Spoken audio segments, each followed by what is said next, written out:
Hello दोस्तों, अब हम बात करेंगे ग्रैन्युल्स इंडिया लिमिटेड की, जिसका क्वार्टर थ्री का रिजल्ट कंपनी ने आज डिक्लेयर कर दिया है। तो चेक करते हैं कंपनी का क्वार्टर थ्री का रिजल्ट कैसा है, पर उससे पहले चेक करते हैं कंपनी के फंडामेंटल्स।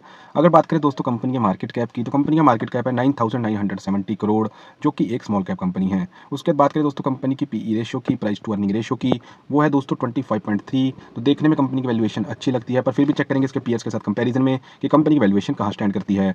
उसके बाद बात करें दोस्तों आरओसीई की, रिटर्न ऑन कैपिटल एम्प्लॉयड, जो कि है 19.4%, जो कि एक अच्छी आरओसीई है। उसके बाद बात करें दोस्तों आरओआईसी की, रिटर्न ऑन इन्वेस्टेड कैपिटल, वो भी है दोस्तों 16%, जो कि एक अच्छी आरओआईसी हम कह सकते हैं। उसके बाद बात करें दोस्तों प्रमोटर होल्डिंग की, तो प्रमोटर होल्डिंग है दोस्तों 42%, जो कि एक अच्छी प्रमोटर होल्डिंग यहाँ पर है। उसके बाद बात करें दोस्तों डेट टू इक्विटी की, तो डेट टू इक्विटी है दोस्तों 0.47। तो दोस्तों यहाँ पर कंपनी को कोई बहुत ज़्यादा हैवी डेट नहीं है, इसलिए कोई चिंता की बात नहीं है। अगर ओवरऑल दोस्तों अगर बात करें कंपनी के फंडामेंटल्स की, तो कंपनी के फंडामेंटल्स अच्छे हैं। उसके बाद दोस्तों चलते हैं कंपनी की वैल्यूएशन पर, चेक करते हैं कंपनी की वैल्यूएशन अपने ही सेक्टर के अदर टॉप कंपनीज के साथ कंपैरिजन में। तो सबसे पहले बात करें सन फार्मा की, उसकी पीई रेशियो है 37.11। उसके बाद बात करें सिप्ला की पीई रेशियो 28.78। उसके बाद बात करें डॉक्टर रेड्डीज लैब्स की, उसकी पीई रेशियो 18.70। वहीं बात करें ग्रैन्युल्स इंडिया की, तो उसकी पीई रेशियो 20.42।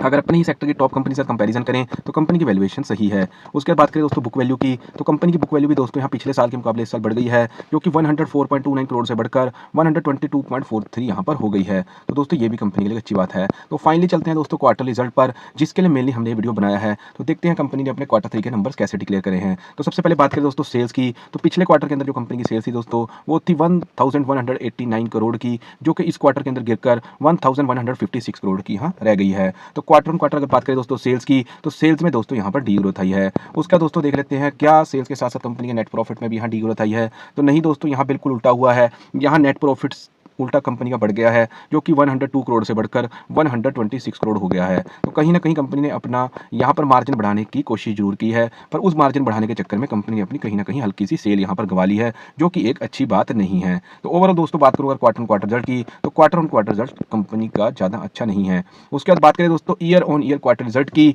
तो देखते हैं कंपनी ने पिछले साल के मुकाबले इस साल क्वार्टरली कैसा रिजल्ट शो किया है, और कंपनी ने पिछले एक साल में ग्रोथ दिखाई है, या कंपनी हमें स्टेबल दिखाई देती है, या आगे बढ़ती बात दिखाई देती है। अगर दोस्तों बात करें सेल्स की, तो पिछले साल इसी क्वार्टर के अंदर जो कंपनी की सेल्स थी वो 1146 करोड़ की थी, जो कि बढ़कर इस क्वार्टर में 1156 करोड़ की हो गई है। तो ये कंपनी के लिए एक अच्छी बात है दोस्तों कि क्वार्टर ऑन क्वार्टर जहाँ सेल्स के अंदर डी ग्रोथ आई है, वहीं ईयर ऑन ईयर अगर क्वार्टरली सेल्स की बात करें तो कंपनी ने यहाँ ग्रोथ दिखा दी है।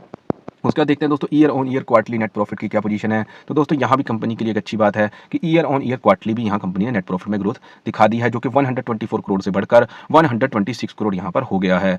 तो दोस्तों अगर बात करूँ नेट प्रॉफिट की, तो नेट प्रॉफिट तो दोस्तों क्वार्टर ऑन क्वार्टर भी यहाँ कंपनी ने ग्रोथ रहा है, और ईयर ऑन ईयर क्वार्टरली भी कंपनी ने ग्रोथ दिखाई है।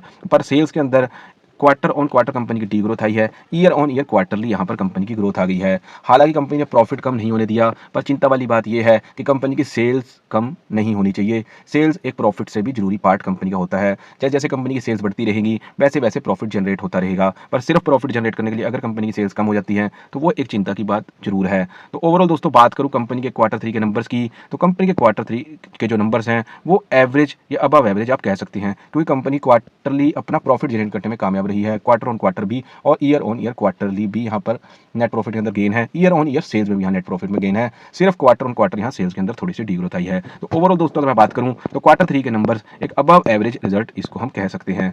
उसके बाद दोस्तों चलते हैं कंपनी के कैश फ्लो पर और देखते हैं कंपनी का कैश फ्लो कैसा है। तो दोस्तों यहाँ भी अच्छी बात है कि cash flow operating activity company का कैश फ्लो लगभग हमेशा ही पॉजिटिव रहा है, जो कि कंपनी के लिए एक अच्छी बात है। उसके बाद दोस्तों देखते हैं कंपनी की प्रमोटर होल्डिंग, तो प्रमोटर होल्डिंग दोस्तों यहाँ कंपनी की 41.97% है, जो कि पिछले क्वार्टर में भी 41.97% थी। यहाँ पर किसी भी तरह से कंपनी ने कोई प्रमोटर होल्डिंग इस क्वार्टर में कम नहीं करी है, जो कि इन्वेस्टर्स के लिए एक अच्छी बात है। ओवरऑल दोस्तों अगर बात करूँ कंपनी के फंडामेंटल्स की, तो कंपनी के फंडामेंटल्स ठीक है। उसके बाद बात करूँ दोस्तों कंपनी की वैल्यूएशन की, तो कंपनी की वैल्यूएशन भी दोस्तों इस समय ठीक है। उसके बाद बात करूँ अगर दोस्तों कंपनी की बुक वैल्यू की, तो बुक वैल्यू भी दोस्तों पिछले साल के मुकाबले इस साल बढ़ गई है। उसके बाद बात करूँ अगर दोस्तों क्वार्टर थ्री रिजल्ट की, तो दोस्तों क्वार्टर ऑन क्वार्टर सेल्स में यहाँ डी ग्रोथ है, पर year on year quarterly sales में यहाँ ग्रोथ है। Quarter on quarter net profit में भी ग्रोथ है, और year on year quarterly net profit में भी ग्रोथ है। तो ओवरऑल क्वार्टर 3 के जो नंबर्स हैं वो एक अबव एवरेज रिजल्ट यहाँ पर कह सकते हैं, पर एक बहुत शानदार रिजल्ट भी नहीं है और एक बुरा रिजल्ट भी नहीं है, अबव एवरेज रिजल्ट हम इसको यहाँ कह सकते हैं। उसके बाद बात करें दोस्तों कैश फ्लो की, तो कैश फ्लो कंपनी का पॉजिटिव है, जो कि एक अच्छी बात है। उसके बाद बात करें दोस्तों प्रमोटर होल्डिंग की, तो प्रमोटर होल्डिंग भी दोस्तों यहाँ किसी भी तरह से इस क्वार्टर में